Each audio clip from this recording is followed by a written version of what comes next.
तो प्यारे साथियों, स्वागत है आपका आज के इस वीडियो में। आज अपन लोग ना टॉपिक को आगे बढ़ा रहे हैं और एक दो वीडियोस में चैप्टर को ख़त्म कर देंगे। आप बिल्कुल भी टेंशन मत लो। आज हम क्या क्या करने वाले हैं पहले वो सुन लो, फिर उसके बाद आगे बढ़ेंगे जैसा कि हम हर बार करते हैं। तो सबसे पहले अपन लोग आज शुरू कर रहे हैं अपना अगला टॉपिक सक्रियता श्रेणी, या जिसको अपन रिएक्टिविटी सीरीज़ बोलते हैं। इसके पहले तक अपन पढ़ चुके हैं धातुओं के रासायनिक गुणधर्म। अगर आपको याद हो तो वहाँ अपन ने टॉपिक ख़त्म किया था। उतने ही गुणधर्म दे रखे हैं अपनी किताब में, तो वहाँ ख़त्म कर रहे हैं। फिर उसके बाद हम देखेंगे कुछ एक अधातुओं के रासायनिक गुणधर्म। ये किताब में तो नहीं दे रखे, लेकिन मैं आपको थोड़ा होशियार बनाना चाहता हूँ तो मेरा फ़र्ज़ बनता है। फिर उसके बाद धातुओं एवं अधातुओं के बीच की अभिक्रिया कैसे होती है, और यहाँ से हम लोग पहुँचेंगे इसके बाद में आयनिक आबंध पर, है ना, आयनिक बॉन्ड्स पर। और फिर उसके बाद हम वहाँ से अपनी गाड़ी को थोड़ा मोड़ेंगे और इस चैप्टर में अब तक जो भी क्वेश्चन आंसर्स आए हैं उनको डिस्कस करेंगे। तो आ जाओ, बिना टाइम वेस्ट किए जल्दी से शुरू करते हैं। तो सबसे पहले सक्रियता श्रेणी समझ तो अपन चुके ही थे कि अपन ने जो भी धातुओं के रासायनिक गुणधर्म निकालने के लिए जो भी अभिक्रियाएं की थी, उनमें हम यही चेक कर रहे थे कि कौन जल्दी अभिक्रिया करता है, कौन धीरे करता है। तो जो सबसे जल्दी अभिक्रिया करता है उनको सबसे ऊपर रख दिया, बाकियों को नीचे नीचे नीचे रखते गए। तो हमारे पास एक अभिक्रियाशीलता की ऐसी एक श्रेणी बन गई जिसको हमने नाम दे दिया रिएक्टिविटी सीरीज या सक्रियता श्रेणी। तो देखो है क्या डेफिनेशन, अगर आपसे कोई पूछे तो ये एक लिस्ट है, सूची है। सूची मतलब लिस्ट होता है, जिसमें हमने क्या कर रखा है, मेटल्स को रख रखा है, धातुओं को रख रखा है। कैसे? क्रियाशीलता के अवरोही क्रम में। आरोही अवरोही पता है आपको? आरोही बढ़ते जाना, ऊपर की तरफ चढ़ना, अवरोही नीचे गिरना। तो यह अवरोही है, सबसे ज़्यादा अभिक्रियाशील, उससे कम, उससे कम, उससे कम, उससे कम, ऐसे करके। तो सबसे कम अभिक्रियाशील तत्व है नीचे। तो व्यवस्थित किया गया है इस श्रेणी में। और यहाँ आप समझ पा रहे हो, ये वाले सबसे ज़्यादा अभिक्रियाशील तत्व हैं, ये मीडियम अभिक्रियाशीलता वाले तत्व हैं, और ये बहुत ही कम अभिक्रियाशीलता रखने वाले हमारे पास में धातुएं हैं।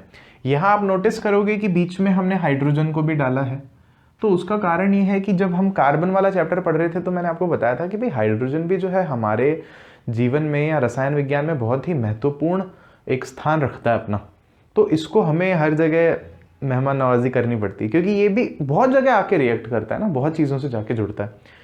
तो ये एक चीज़, इस अभिक्रियाशीलता को या इस श्रेणी को, सक्रियता श्रेणी को याद कैसे करना है, इसके ऊपर मैंने एक वीडियो बना रखा है।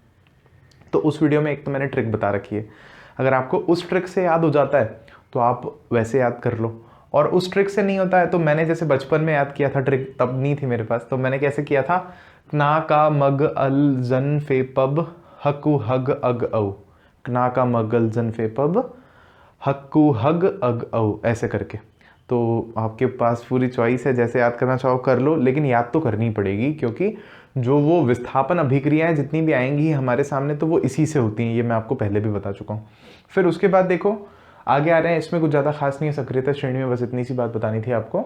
अब क्या है हमारे पास में, अधातुओं के रासायनिक गुणधर्म। ध्यान से सुनना, बस 2 ही पॉइंट्स हैं, कहीं चाहो तो लिख लेना। मैं पहले ही बता देता हूँ कि एग्जाम के लिए इंपॉर्टेंट नहीं है ये टॉपिक, एग्जाम के लिए IMP नहीं है, ठीक है, ये वाला टॉपिक। तो क्या है, पहला पॉइंट क्या है, अधातुएं ऑक्सीजन से अभिक्रिया करके अम्लीय या उदासीन ऑक्साइड बनाती हैं।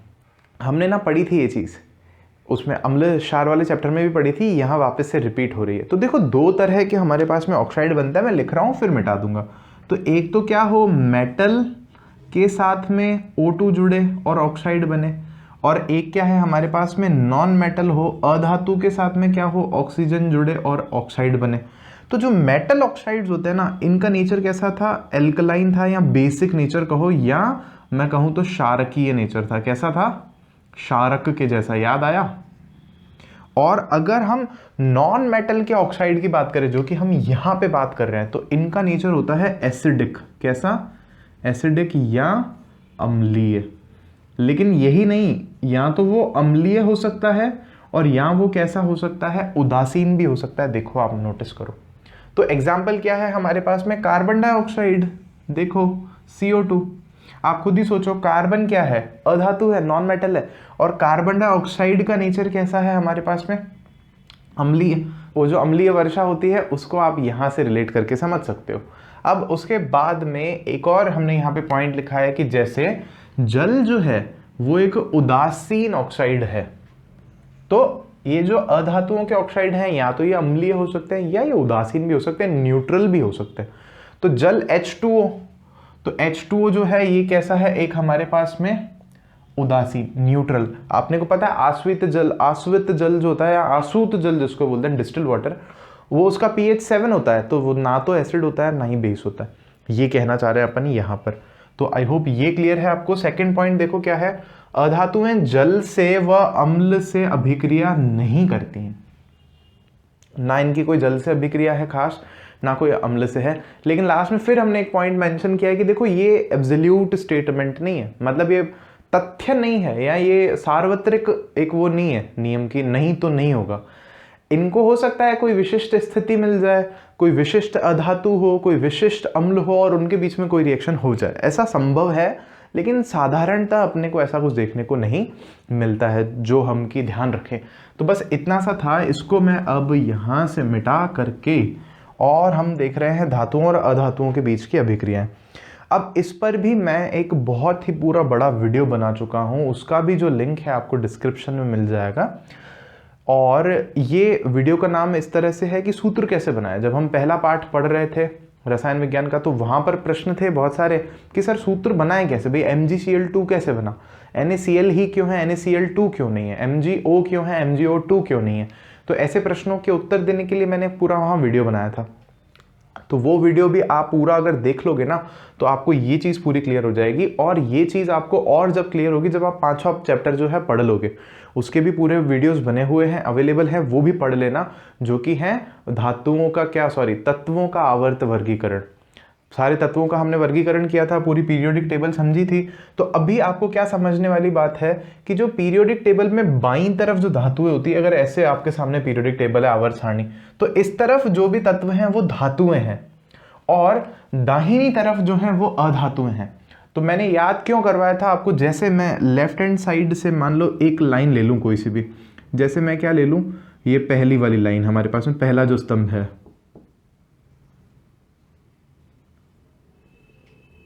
और भी नीचे है मैं नहीं जा रहा, और ऐसे ही करके मैं एक अधातुओं में से दाहिनी तरफ से एक लाइन ले लूं, जैसे मैं ले लेता हूं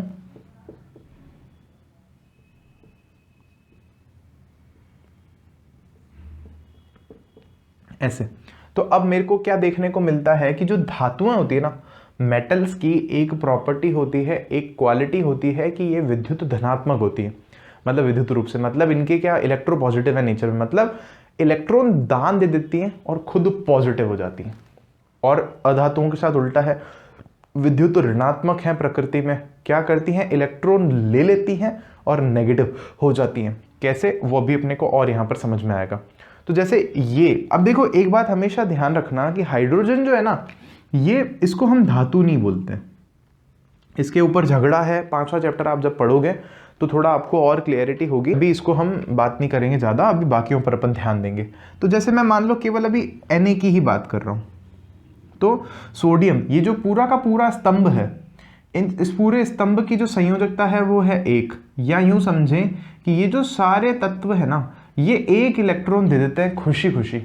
सोडियम भी 1 इलेक्ट्रॉन दे देता है। और यहाँ पे ये जो हमारे पास में सारी अधातुएं हैं, ये भी सारी की सारी क्या करती हैं, 1 इलेक्ट्रॉन ले लेती हैं खुशी खुशी। ये 1 इलेक्ट्रॉन दे देते हैं बाहर, ये ले लेती हैं इनमें से सारी की सारी। अब वो चीज़ कैसे, तो हमारी किताब यहाँ पर फिर कह रही है कि भैया ये चीज़ आप 9वीं कक्षा में पढ़ चुके हो, 9th क्लास में। कहाँ पढ़ी थी हमने, वहाँ पे रसायन विज्ञान में हमने संयोजकता के बारे में पढ़ा था। तो किताब कैसे समझा रही है अपने को कि देखो, जैसे अगर हम लोग क्या लें, सोडियम ले, तो सोडियम जो है 11 नंबर पे आता है, तो इसमें 11 तो क्या होंगे, प्रोटॉन्स होंगे, और 11 ही क्या होंगे, इलेक्ट्रॉन्स होंगे। सही बात है। अब इसका अगर हम इलेक्ट्रॉनिक विन्यास देखें बोर के नियम के हिसाब से, तो पहले जो हमारे पास में कोश है उसमें आते हैं 2 इलेक्ट्रॉन, दूसरे में आते हैं 8, तो तीसरे में होने तो चाहिए 18, लेकिन यहाँ हो नहीं सकते, तो यहाँ कितने बचे, 1, क्योंकि कुल 11 इलेक्ट्रॉन। पहले कोश में 2 आ गए, दूसरे में 8 से ज़्यादा आ नहीं सकते, तो तीसरा 1 बचा, यहाँ आ गया। अब सोडियम के पास क्या ऑप्शन है, शांत बैठने के लिए, स्थिर होने के लिए, स्थायित्व प्राप्त करने के लिए कि ये क्या करे, एक इलेक्ट्रॉन दे दे या 7 इलेक्ट्रॉन्स लेकर के आ जाए। ठीक है बात। तो दोनों में से आसान बात कौन सी है, एक इलेक्ट्रॉन दे देने वाली आसान बात है ना। तो ये यही करता है, ये क्या करता है, एक इलेक्ट्रॉन जो एक्स्ट्रा है इसको बाहर दे देता है। तो अब यहां देखो, पहले जो सोडियम था वो न्यूट्रल था, मतलब ऊपर कुछ नहीं था, मतलब एक तरह से कहा जाए तो जीरो था, ना प्लस था ना माइनस था। क्यों था ऐसा, क्योंकि पहले स्थिति क्या थी, प्लस के 11 आवेश थे, प्लस के 11 प्रोटॉन थे, माइनस के 11 इलेक्ट्रॉन थे, तो आवेश कितना था, 0। लेकिन अब स्थिति कुछ और हो जाएगी। अब क्या हुआ देखो, सोडियम के पास अब क्या कंडीशन हो गई कि प्रोटॉन तो अभी भी 11 ही हैं, क्योंकि प्रोटॉन तो नाभिक में होते हैं, उसको तो डिस्टर्ब कर ही नहीं रहे अपन, लेकिन इलेक्ट्रॉन जो हैं अब 10 हो गए, क्योंकि एक इलेक्ट्रॉन तो दान में दे दिया इसने। तो अब इसका अगर इलेक्ट्रॉनिक विन्यास हम देखेंगे तो हमें क्या देखने को मिलेगा, 2,8 बस। और अब अगर इसकी स्थिति हम देखें तो ये क्या होगा, सोडियम क्या होगा, +1। क्यों हुआ ऐसा, क्योंकि अब भी इसके पास प्लस का तो कितना है, 11 प्रोटॉन है क्योंकि, लेकिन माइनस का तो 10 ही है ना, एक इलेक्ट्रॉन तो चला गया, तो +1 बचा ना, तो वो +1 हमें इसके ऊपर लिखना पड़ा। तो Na+ लिख देते हैं या Na+1 लिख देते हैं। 1 को क्या हम ज़्यादा लिखते नहीं, अगर केवल प्लस भी लिखा है तो उसका मतलब ये अंडरस्टूड है कि वो +1 की बात हो रही है। और अब यही चीज़ अगर हम समझें यहाँ पे क्लोरीन के साथ में, तो मैं थोड़ा इन चीज़ों को यहाँ पे मिटा रहा हूँ ताकि मैं और जगह बना के लिख सकूँ यहाँ पे। तो क्लोरीन के साथ में क्या केस है कि क्लोरीन 17 नंबर पे आता है, और उसका अगर इलेक्ट्रॉनिक विन्यास हम देखें तो 2, 8 और 7 होगा हमारे पास में, और इसके पास देखें तो 17 प्रोटॉन हैं और 17 इलेक्ट्रॉन हैं। तो यहाँ पे इसके पास क्या रास्ता है कि तीसरे कक्ष में इसको कितने करने हैं, 8 करने, कितने, 8 इलेक्ट्रॉन्स करने। तो ये क्या करे, या तो 7 को बाहर निकाल दे या एक कहीं से मांग के लेकर आ जाए। तो इसके लिए एक मांग करके लाना ज़्यादा आसान होता है। तो जैसे हमने जो लॉजिक लगा कि यहाँ पे Na+ बनाने की बात की, तो वहीं पर क्लोरीन क्या करता है, एक इलेक्ट्रॉन लेकर के -1 बता देता है। यहाँ पे एक प्रोटॉन ज़्यादा हो जाता है क्योंकि इलेक्ट्रॉन कम हो जाता है, यहाँ पे एक इलेक्ट्रॉन ज़्यादा हो जाता है क्योंकि प्रोटॉन तो उतने ही हैं, तो इसलिए -1 आ जाता है इस पर। तो अब बस होता क्या है, हमारी किताब हमें कह रही है कि सोडियम ने अपना एक इलेक्ट्रॉन परमानेंटली किसको दे दिया, क्लोरीन को दे दिया।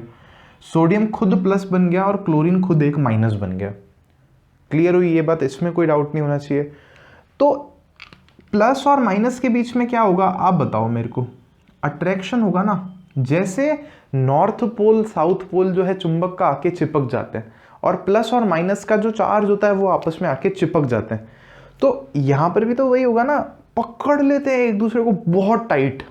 मतलब देखा जाए ना तो ये कोई बंद नहीं है, मतलब बंध आबंध तो है रसायन विज्ञान में, लेकिन ये कोई अणु नहीं बना रखा, सूत्र नहीं बना रखा इन्होंने। बस क्या है कि विद्युत आवेश के कारण एक दूसरे से चिपक करके बैठे। आई बात समझ में, ये यहां पर हम लोग समझाने की कोशिश कर रहे हैं। तो ये सोडियम धनायन है, ये क्लोरीन ऋणायन है, और ये दोनों एक दूसरे को चिपक करके बैठे हैं। और ऐसे आबंध को ही हम लोग क्या बोलते हैं, आयनिक आबंध या आयनिक बॉन्ड। क्लियर हुई ये बात आपको। अब किताब में ही एक और इसके जैसा ही एग्जाम्पल दे रखा है, मैं आपको वो भी बता देता हूं ताकि आपको थोड़ी और क्लियरिटी आए। लेकिन अगर ऐसे बॉन्ड्स आपको और बनाने हैं या और समझने हैं तो वो जो वीडियो मैंने बना रखा है वो ज़रूर आप लोग देख लेना। अब एक एग्जाम्पल मैं छोटा सा अगर यहाँ पहले आपकी और अंडरस्टैंडिंग क्लियर करूँ, तो जैसे सोडियम की +1 वैलेंसी है, इन सब की -1 है, तो हो सकता है NaF का भी सूत्र हो, NaCl हो, NaBr हो, NaI हो, Li हो, ऐसे ये सारे पॉसिबल है। लेकिन ऐसा हम हर बार करते नहीं हैं, और उसका रीज़न मैं आपको वही बता रहा हूँ कि ये हमारे लॉजिक से तो ठीक है सब कुछ, लेकिन क्या वो चीज़ असल में स्थिर है, क्या वो प्रकृति में रुकेगी? तो हम किताबों में वही चीज़ें पढ़ते हैं जो प्रकृति में सच में रुकेंगी। अब अगर मैं धातुओं की दूसरी वाली लाइन लूँ, कौन सी वाली, मैग्नीशियम वाली, तो वो क्या है,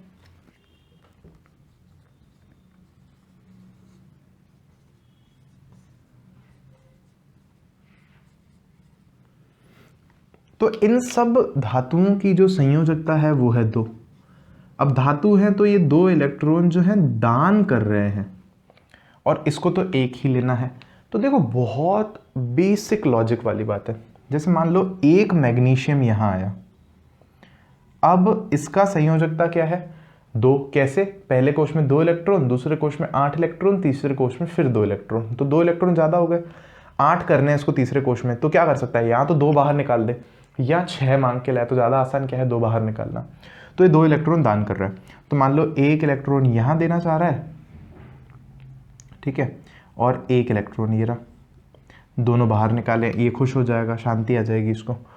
तो अपन नोटिस करते हैं कि क्लोरीन आया मान लो इसके पास में कि भैया मेरे को दे दो, तो क्लोरीन को इसने बोला कि मेरे को तो 2 इलेक्ट्रॉन देने हैं, लेकिन क्लोरीन ने बोला कि मेरे को तो 1 ही इलेक्ट्रॉन चाहिए, मेरे को 2 चाहिए नहीं। अभी अभी देखा था अपन ने, बात सही है। तो क्लोरीन ने क्या किया, अपने एक और दोस्त को बुला लिया। क्लोरीन ने कहा कि अच्छा कोई बात नहीं, 1 इलेक्ट्रॉन आप इसको दे दो, इसको 1 चाहिए, 1 आप मेरे को दे दो, मेरे को भी 1 इलेक्ट्रॉन चाहिए।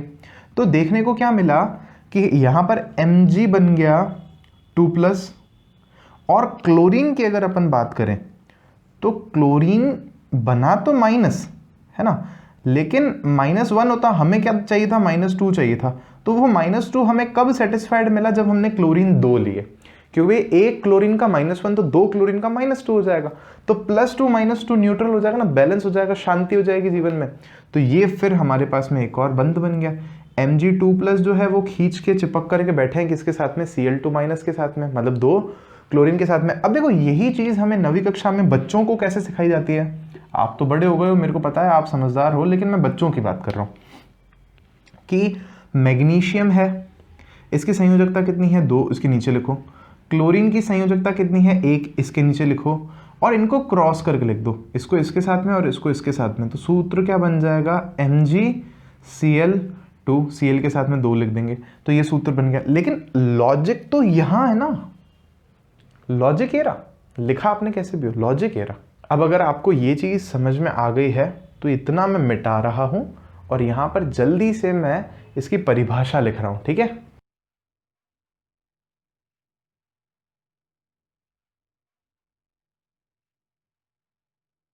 तो देखो ये समझा के अपने को कि कैसे बंध बन रहा है, परिभाषा लिख दी किताब में कि धातु से अधातु में इलेक्ट्रॉन के स्थानांतरण से, मतलब इलेक्ट्रॉन चलाई जाए वहां पे, इधर से निकल के उसमें चला जाए, से बने जो यौगिक हैं उनको हम लोग आयनिक यौगिक कहते हैं, या इनको अगर इंग्लिश में बोलें तो आयोनिक बॉन्ड अपन लोग बोलते हैं।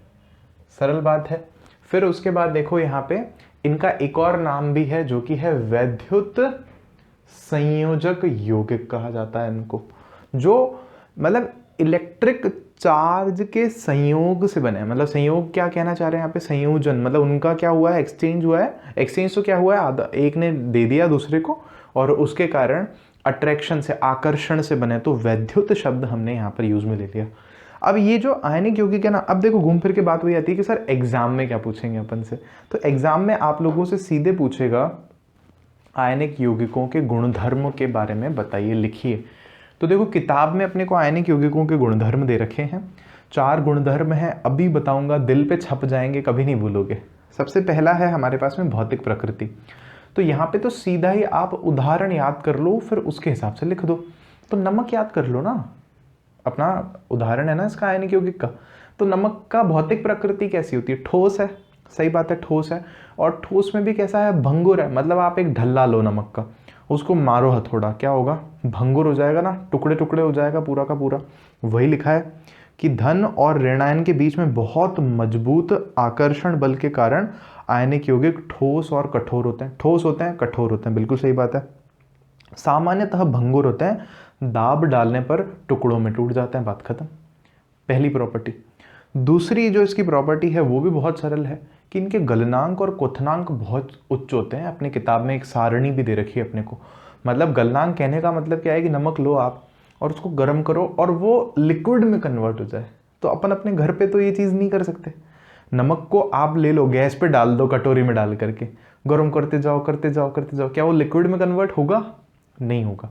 तो उसके लिए कितना टेम्परेचर चाहिए, एक उदाहरण देखो इसमें। नमक का गलनांक जो मेल्टिंग पॉइंट है वो कितना दे रखा है 1074 केल्विन, 1074 केल्विन। मतलब अगर इसको डिग्री सेल्सियस में देखें तो कितना हो रहा है, लगभग 800 डिग्री सेल्सियस। अपने घर पे 800 डिग्री सेल्सियस टेम्परेचर ला सकते हैं क्या अपन? नहीं। तो वो कहाँ ला सकते हैं अपन? फनल में, या भट्टी बोलते हैं ना, भट्टी में, उसमें। तो इतना ज़्यादा उसका गलनांक है। फिर क्वथनांक तो वो गैस ही अवस्था में परिवर्तित हो जाए तो वो तो देख लो कितना है, 1686 केल्विन। भैया अपन से नहीं होगा, समझ रहे हो? तो इन सब का ही देखोगे ना बहुत ज़्यादा है, गलनांक भी बहुत ज़्यादा है और क्वथनांक भी बहुत ज़्यादा है। फिर तीसरी प्रॉपर्टी है हमारे पास में घुलनशीलता। तो ये जो वैद्युत संयोजक यौगिक हैं ये जल में घुल जाते हैं, सामान्यतः पानी में घुल जाते हैं, लेकिन पेट्रोल में, केरोसिन में, इनमें नहीं घुलते। क्या कथा है इनके पीछे की, बड़ी कक्षाओं में आपको समझ में आएगी। फिर उसके बाद क्या है, चौथी हमारे पास में प्रकृति है इसकी, और वो है विद्युत चालकता। इलेक्ट्रिसिटी चलाएंगे क्या है, कंडक्ट करेंगे क्या है? तो देखो उसका उत्तर है, देखो 3 चीज़ें हैं। सबसे पहला ठोस अवस्था में, भाई नमक है, आप क्या करो, बल्ब जोड़ लो, सेल जोड़ लो और ऐसा करके, और दोनों तारों को जो है नमक में डालो, तो क्या करंट जाएगी? नहीं जाएगी। ठोस अवस्था में विद्युत का चालन नहीं करते। दूसरी क्या कंडीशन है हमारे पास में, कि हम क्या करें, इसको पानी में घोल लें, इसका विलयन बना ले, सॉल्यूशन बना ले, तो सॉल्यूशन में करंट जाएगी कि? हाँ बिल्कुल जाएगी। मैंने आपको करके भी दिखाई थी ये चीज़, मैं फिर दिखा रहा हूँ आपको साइड में वही वीडियो चला करके, कि पानी में नमक घोल दिया, फिर उसमें जो तार थे दोनों को उसमें डाला, और एक बल्ब की टांग मैंने उसमें सीधा ही डाल दी थी, तो वो बल्ब जलने लग गया था। सही बात है। तीसरी स्थिति है हमारे पास में कि हम अगर इस नमक को पिघला लें, तो मतलब अगर हम सच में ही 800 डिग्री सेल्सियस तक इसको गर्म कर लें और लिक्विड बन जाएगा, फिर गलनांक उसके बिंदु पर आकर के, और फिर अगर हम इसमें तार डालें ऐसे जिनमें से करंट जारी हो, तो क्या करंट पास होगी, सर्किट पूरा होगा? तो जवाब है कि हाँ ऐसा होगा। जैसे विलयन की अवस्था में क्या होता है, आयन अलग हो जाते हैं, सोडियम प्लस अलग हो जाता है, क्लोरीन माइनस अलग हो जाता है, वैसे ही जब इसको हम द्रव अवस्था में लेकर के आ जाते हैं, बिना पानी के सीधा गर्म करके पिघलाया है अपन ने उसको, तो भी क्या होता है, इतनी ज्यादा ऊष्मा के कारण क्या होता है, इनके बीच में जो आकर्षण बंध होता है ना, आयनिक बंध जो है, आयनिक बॉन्ड जो है, वो कमजोर पड़ जाता है। और उसके कमजोर पड़ने के कारण जो आयन है ना, वो इधर उधर थोड़ा घूमने फिरने निकल जाते हैं। और हमेशा याद रखना, विद्युत धारा को चलाने के लिए हमें आयन चाहिए होते हैं, प्लस या माइनस। तो वो चलने लग जाते हैं, फिर वो अलग अलग इलेक्ट्रोड की तरफ जाने लग जाते हैं। Na+ जो है वो माइनस की तरफ जाने लग जाएगा, और जो Cl- है वो प्लस की तरफ जाने लग जाएगा, तो विद्युत धारा प्रवाहित हो जाएगी। इंटरनेट पर वीडियोस हैं, अगर आप देखोगे तो वो दिखाया है उन्होंने कि कैसे होता है। बस इतनी सी बात है। अब उसके बाद जो है हम चलते हैं थोड़े से क्वेश्चंस पे। तो अब क्वेश्चन देख रहे हैं, सबसे पहला हम देख रहे हैं पेज नंबर 45 पर कुछ क्वेश्चन दे रखे हैं अपने को। पहला क्वेश्चन कह रहा है ऐसी धातु का उदाहरण दो, फिर ऐसे 4 अपने को क्वेश्चन दे रखे हैं, सब क्वेश्चंस। तो पहले का आंसर अगर हम देखें तो वो है, कमरे के ताप पर द्रव कौन होता है, लिक्विड कौन होता है? तो हमें पता है मरकरी कमरे के ताप पर लिक्विड होती है। पारा याद कर लेना, थर्मामीटर समझ जाओगे कौन सा है। सेकंड हमें दे रखा है यहाँ पर कि चाकू से आसानी से काटा जा सकता है, बिल्कुल आपको पता होगा, धातु सोडियम और पोटेशियम को चाकू से काट लो लेकर के। थर्ड हमें दे रखा है ऊष्मा की सबसे अच्छी चालक, ऊष्मा की सबसे अच्छी चालक, तो ये है हमारी चांदी। चांदी जैसा रंग है पारे का, ठीक है। तो चांदी क्या लिखते हैं अपन, Ag लिखते हैं। Au सोना होता है, और अर्जेंटम चांदी होता है, Ag चांदी लिख देना आप लोग। चौथा है ऊष्मा की कुचालक, ऊष्मा की बेकार चालक कौन सी धातु है?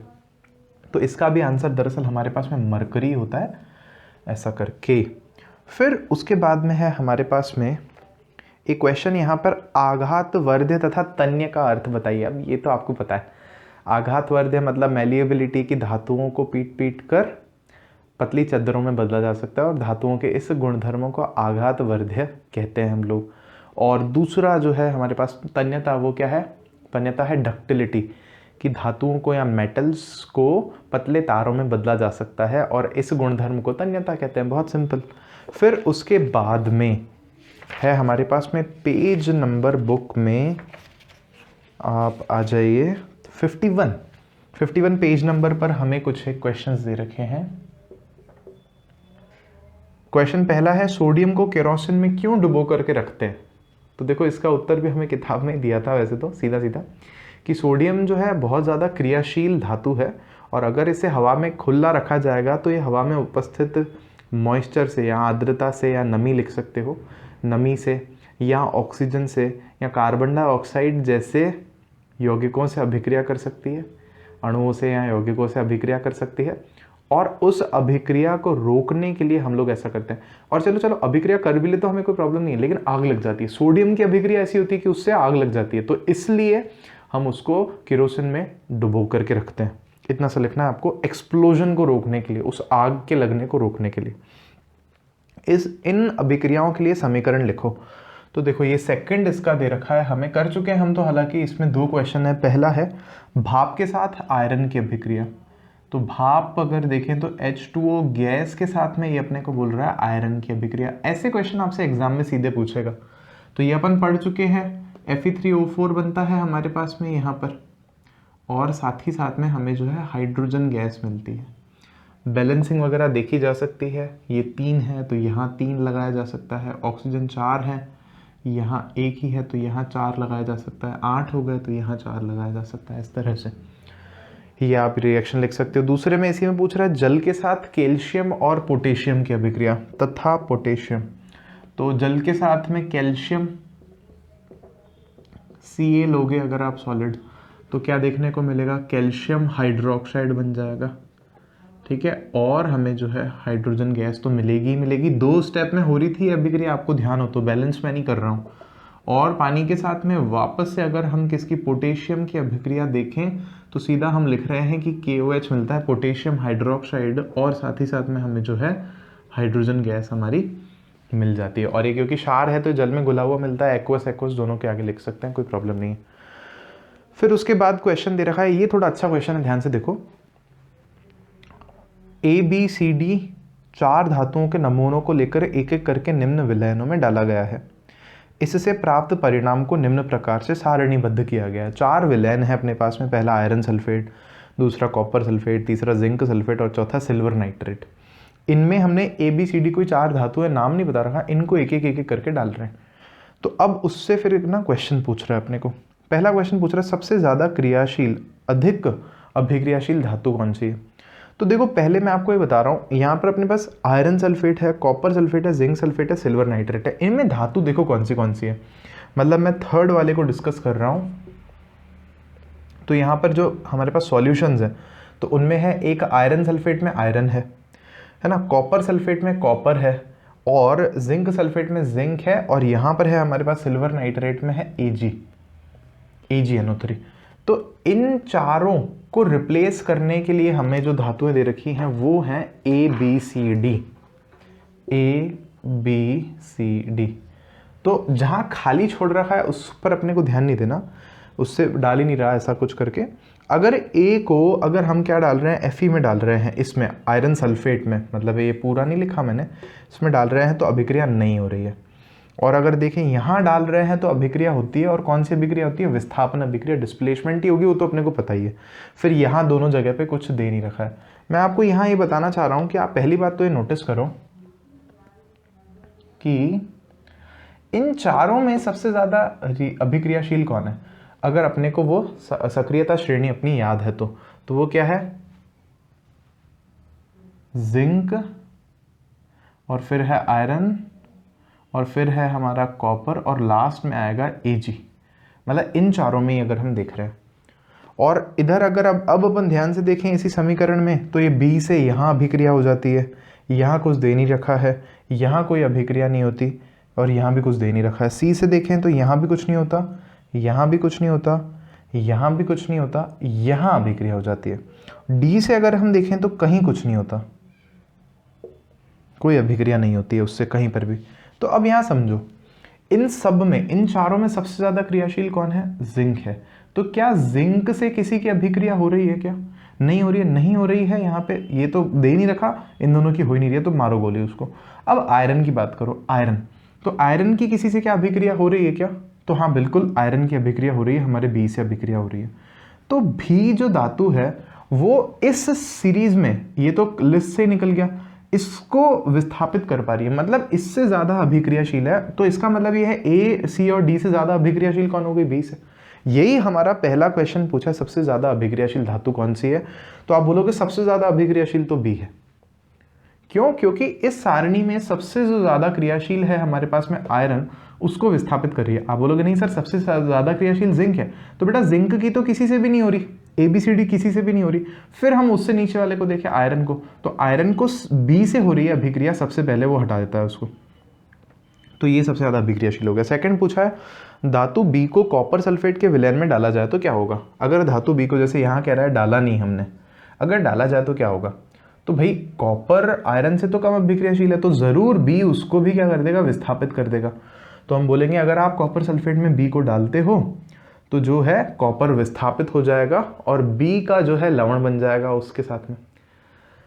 फिर हमें दे रखा है तीसरा क्वेश्चन, धातु ABC और हाँ सॉरी कॉपर सल्फेट है ना हमारे पास, अच्छा बता ही देता हूं ना मैं, तो बी का सल्फेट लवण बन जाएगा, ऐसे लिखना, वो उसको विस्थापित कर देगा, विस्थापन अभिक्रिया वहां हो जाएगी।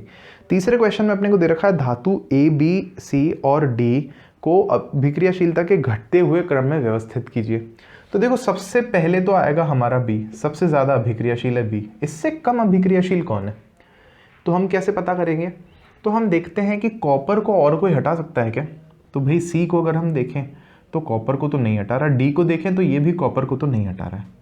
फिर हम देखते हैं चलो एजी को कौन हटा रहा है वो देख लेते हैं, तो अगर एजी को देखें तो कौन हटा रहा है, सी हटा रहा है, तो बी से कम अभिक्रियाशील जो है, एक मिनट के लिए रुक जाओ, सी बी से तो कम है, लेकिन हाँ ए को तो चेक ही नहीं किया अभी अपन ने।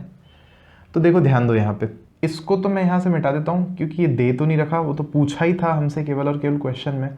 तो देखो सबसे पहले अगर हम शुरू से देखें तो जिंक को तो चलो कोई नहीं कर पा रहा, फिर आयरन को देखा अपन ने तो आयरन को बी ने कर दिया, तो बी सबसे ज्यादा अभिक्रियाशील हो गया। फिर उसके बाद कॉपर को कौन कर पा रहा है, ए कर पा रहा है ना, तो ए बी से कम अभिक्रियाशील है। और फिर उससे कम अभिक्रियाशील कौन है जो किसको हटा पा रहा है, एजी को हटा पा रहा है, और वो कौन है, सी है हमारा, और डी तो किसी को भी नहीं हटा पा रहा, तो डी सबसे कम अभिक्रियाशील है, तो ये आपका आंसर हो जाएगा। फिर दो क्वेश्चन और दे रखे हैं हमें यहाँ पर, अभिक्रियाशील धातु को तनु हाइड्रोक्लोरिक अम्ल में डाला जाता है तो कौन सी गैस निकलती है, सिंपल हाइड्रोजन गैस निकलेगी, बात खत्म।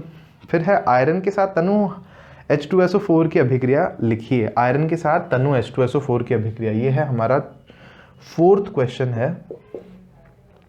Fe के साथ में तनु H2SO4 ये लिख चुके हैं अपन पहले ही, ये डाइल्यूटेड है, तनु है, डाइल्यूट लिख देते हैं अपन, तो ये बनेगा FeSO4, ये आपका प्लस हाइड्रोजन गैस,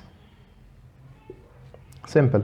फिर है हमारे पास जिंक को आयरन सल्फेट के विलयन में डालने से क्या होता है, इसकी अभिक्रिया लिखिए। तो ऐसे क्वेश्चन आपसे एग्जाम में पूछे जाएंगे। फिफ्थ क्वेश्चन देखो, अच्छा क्वेश्चन है, जिंक सॉलिड को हम कहाँ डाल रहे हैं, आयरन सल्फेट में, FeSO4 में, तो क्या होगा।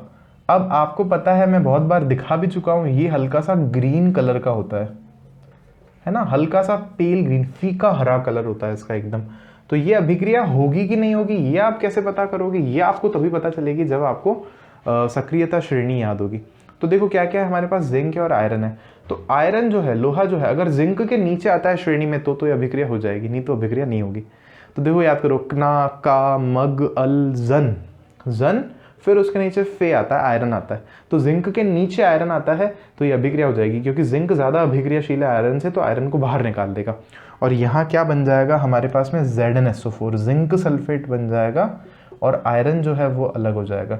ये एक्वस है, ये सॉलिड है, बस यहाँ ध्यान क्या देना है अपने को, ये जो जिंक सल्फेट है ना, ये कलरलेस है, रंगहीन है, इसका कोई कलर नहीं होता, मतलब पहले हरा जैसा कलर था, अब कलर वहाँ से वो चला जाएगा, ये बात आपको नोटिस करनी है। फिर इसके बाद थोड़ी सी अपने को जगह चाहिएगी और हम बढ़ रहे हैं पेज नंबर 54 की तरफ, आज के अंतिम प्रश्नों की तरफ। और फिर इसके बाद हम लोग क्या करेंगे, इसके बाद हम लोग क्या करेंगे, अगले लेक्चर में धातुओं को कैसे निकाला जाता है, अलग किया जाता है क्रस्ट से, पृथ्वी के जो हमारे पास में खनिज हैं अलग अलग, उनमें से वो हम लोग सीखेंगे। इतना बस मैं हटा रहा हूँ यहाँ से। एक बार फिर मैं आपको कह देना चाहूँगा कि देखो, अगर कोई मेरे से कभी नंबर लिखने में कोई छोटा मोटा 1 2 लिख दिया मैंने, कभी किसी की जगह कोई गलती हो जाती है, तो वो आप अपने आप से सही कर लिया करो, क्योंकि वीडियो को एक बार बना देने के बाद में उसमें से करेक्शन कर पाना बड़ा कठिन कार्य होता है। तो मुझे उम्मीद है आप लोग कोऑपरेट करेंगे। पेज नंबर 54, क्वेश्चन नंबर पहले का पहला, सोडियम, ऑक्सीजन और मैग्नीशियम के लिए इलेक्ट्रॉन बिंदु संरचना लिखिए। देखिए इलेक्ट्रॉन बिंदु संरचना में हमें क्या लिखना होता है, केवल उस पदार्थ के, उस तत्व के बाहर वाले कोश में जो इलेक्ट्रॉन होते हैं उनको दर्शाना होता है। तो हमें यहाँ दे रखा है सोडियम, ऑक्सीजन और मैग्नीशियम। तो सोडियम का अगर इलेक्ट्रॉन बिंदु संरचना देखेंगे तो सोडियम के बाहर वाले कोश में कितने इलेक्ट्रॉन होते हैं, केवल एक। तो ऐसे बना दो बस, आप 2, 8 और फिर 1 होते हैं, तो ऐसे बना दिया। सोडियम, मैग्नीशियम देखेंगे तो मैग्नीशियम के बाहर वाले कोश में 2 इलेक्ट्रॉन होते हैं, ऐसे बना दो। आप में से कोई बोले सर अगर ऐसे बना दे तो गलत होगा क्या? नहीं नहीं, बिल्कुल गलत नहीं है। सर ऐसे बना दे तो गलत होगा क्या? अरे नहीं, गलत नहीं है, तो उससे कोई फर्क नहीं पड़ता है। फिर उसके बाद हमें एक दे रखा है ऑक्सीजन। ऑक्सीजन का अगर आप देखोगे तो भी 2 ही इसके बाहर वाले कोश में है, 2 इलेक्ट्रॉन की जरूरत है, 6 इलेक्ट्रॉन हैं इसके पास में। तो आप इस केस में क्या कर सकते हो, यूं बना सकते हो चाहो तो। भाई डॉट से बनाओ, क्रॉस से बनाओ, उससे कोई दिक्कत नहीं है। यहाँ अगर आप डॉट डॉट डॉट भी कर देते तो भी कोई दिक्कत नहीं होती। Got it? तो ये तो हो गया आपका सोडियम, मैग्नीशियम और ऑक्सीजन की इलेक्ट्रॉन बिंदु संरचना। फिर इसी का दूसरा क्वेश्चन है, इलेक्ट्रॉन के स्थानांतरण के द्वारा Na2O और MgO का निर्माण बताओ। इलेक्ट्रॉन के स्थानांतरण से, अच्छा क्वेश्चन है, देखो इसको। सेकंड पार्ट, एक तो बताना है हमें Na2O कैसे बना और एक बताना है MgO कैसे बना। तो देखो सोडियम जो है, इसको अगर हम देखें तो इसका इलेक्ट्रॉनिक विन्यास बनाओ आप। एक यहाँ आ जाएगा इलेक्ट्रॉन और एक और सोडियम का यहाँ बना दो। और ऑक्सीजन का अगर अपन बनाएं तो इसको कितने इलेक्ट्रॉन हैं बाहर, एक काम करते हैं, सोडियम के डॉट से बनाते हैं और ऑक्सीजन के क्रॉस से बनाते हैं। 6 तो हैं, चाहिए कितने इसको, 2 चाहिए ना। तो ये एक इलेक्ट्रॉन यहाँ चला जाएगा और ये इलेक्ट्रॉन भी यहाँ चला जाएगा। तो उससे हमें क्या देखने को मिलेगा, यहाँ पे देखो कि Na2 हो गए ये दोनों जुड़ करके, और देखा जाए तो यहाँ पर हमारे पास में कितना हो गया, 2+ लिख सकते हैं अपन।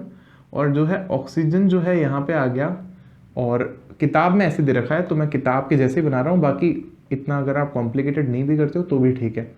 तो ऑक्सीजन को आप यूं बना सकते हो,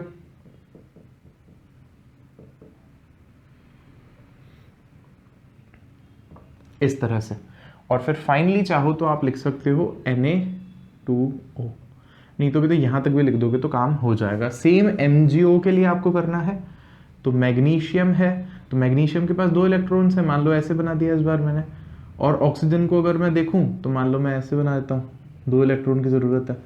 तो ये जो दोनों इलेक्ट्रॉन्स हैं ये यहाँ चले जाएंगे और हमें क्या देखने को मिलेगा, ये किताब में जैसे बना रखा है, ठीक है।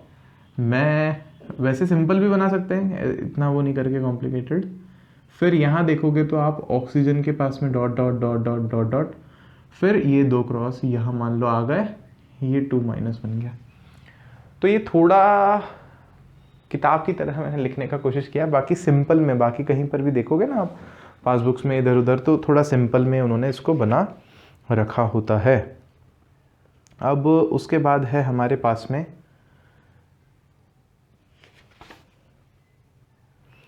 क्वेश्चन 3, इन यौगिकों में कौन से आयन उपस्थित हैं। तो वो आप लिख करके बता दो। यहाँ पे सोडियम के धनायन उपस्थित हैं Na2O में, और ऑक्साइड ऋणायन उपस्थित है। यहाँ पर भी मैग्नीशियम का जो है हमारे पास में धनायन उपस्थित है और ऑक्साइड ऋणायन उपस्थित है, लिख करके बता देना। सेकंड क्वेश्चन यहाँ दे रखा है, आयनिक यौगिकों का गलनांक उच्च क्यों होता है। ये एक अच्छा क्वेश्चन है, एग्जाम में पूछा जाता है। तो इसका आंसर अब तक तो आपको पता ही हो गया होगा कि जो आयनिक यौगिक होते हैं उनके बीच में जो आबंधों के बीच की ऊर्जा होती है वो बहुत ज़्यादा होती है, और इनको आबंधों को तोड़ने के लिए इनको बहुत ज़्यादा ऊर्जा देनी पड़ती है। तो इसलिए इनके जो गलनांक और जो क्वथनांक हैं वो बहुत ज़्यादा उच्च होते हैं। बस इतनी सी बात आपको यहाँ पर लिखनी है। तो आई होप आपको वीडियो बिल्कुल पसंद आया है। कमेंट, लाइक, शेयर, सब्सक्राइब करना बिल्कुल भी मत भूलना। बहुत सारे बच्चे वीडियोस देख लेते हैं लेकिन सब्सक्राइब भी नहीं करते। तो प्लीज़ प्लीज़ सब्सक्राइब करना। मिलते हैं आपसे और वीडियोज़ में। Bye bye.